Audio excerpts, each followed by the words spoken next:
up here in this corner, I have Yod to I to J to Y.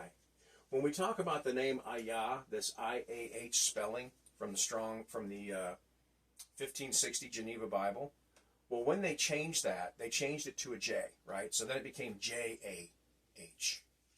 And the Germans pronounced that J as a Y. So then it became Y-A-H. Well, it's not actually Jah, and it's not HAYAH, they wanted you to believe, because they banned the HAYAH Bible, the version that says I-A-H, the 1560, and replaced it with a J.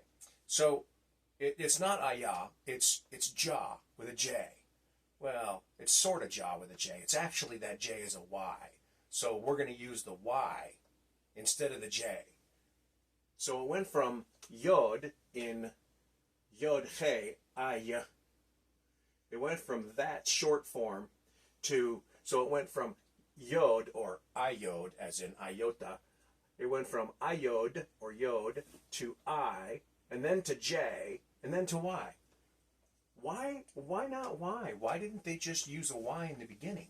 I mean, if you're going to go to through all of that to come up with Y-A-H for Yah, well, the Bible, this 1560 Bible already had a Y in it. Do ye, Y-E, or Y-E-E. They already had a Y. They didn't need to go through all this to change that I to a Y. They could have just used the Y they already had in their alphabet. They could have spelled it that way. But no, they had to invent a J. So you see where I'm going here? It's absolutely ludicrous. So I'm going to take that out of the way.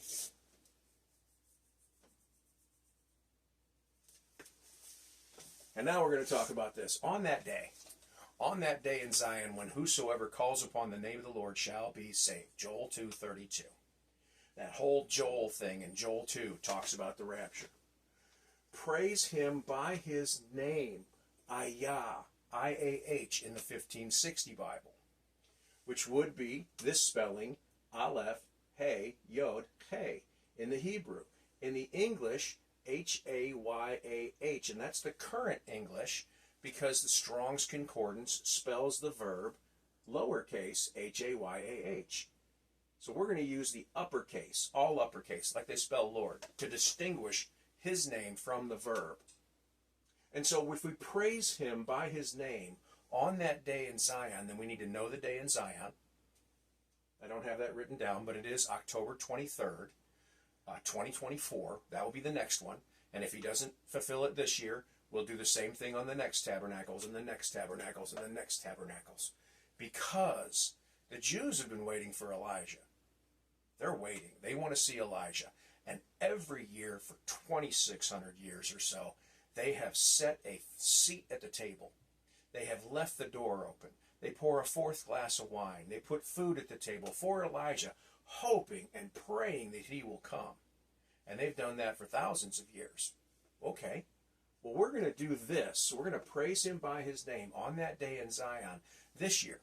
If it doesn't work this year, we're going to do it next year. We're going to do it the year after that and the year after that until God the Father says, you are one people in one language. And now I will give you what it is that you want from your hearts.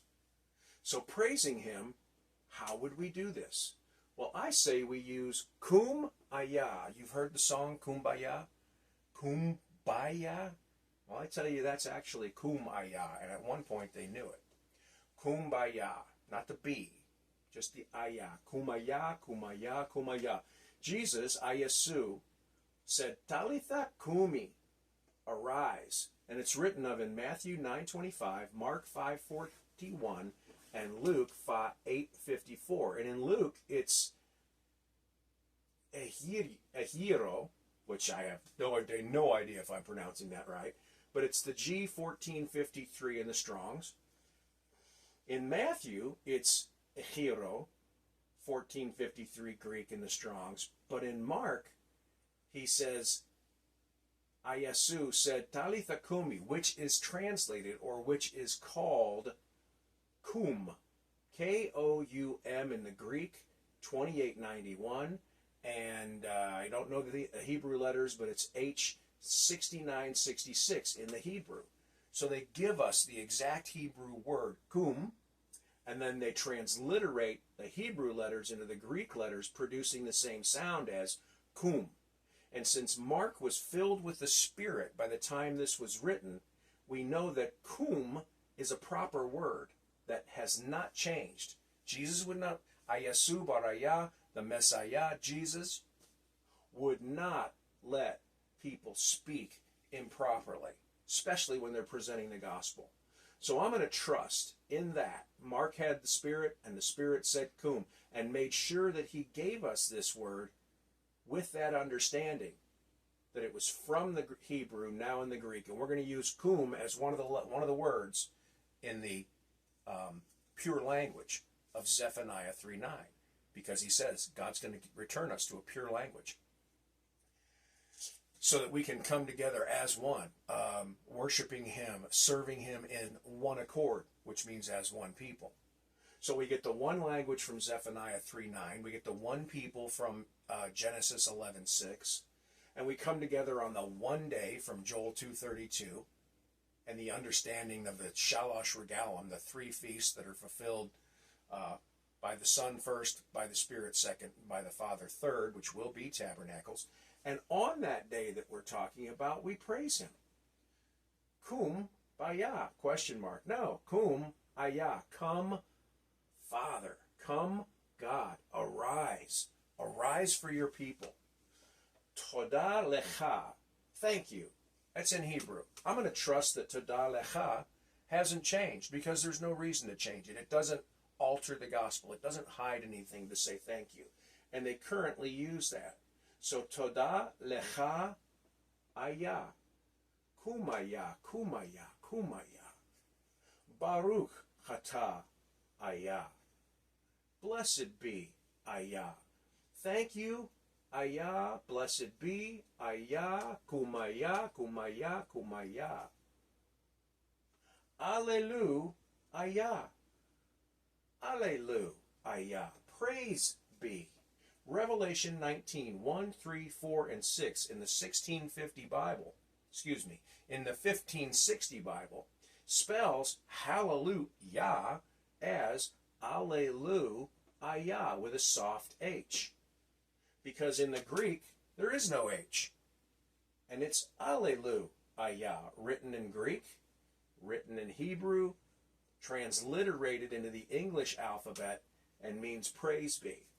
So, alleluia, baruch atah, ayah, todah lecha, ayah, praise be, ayah, blessed be, ayah, thank you, ayah.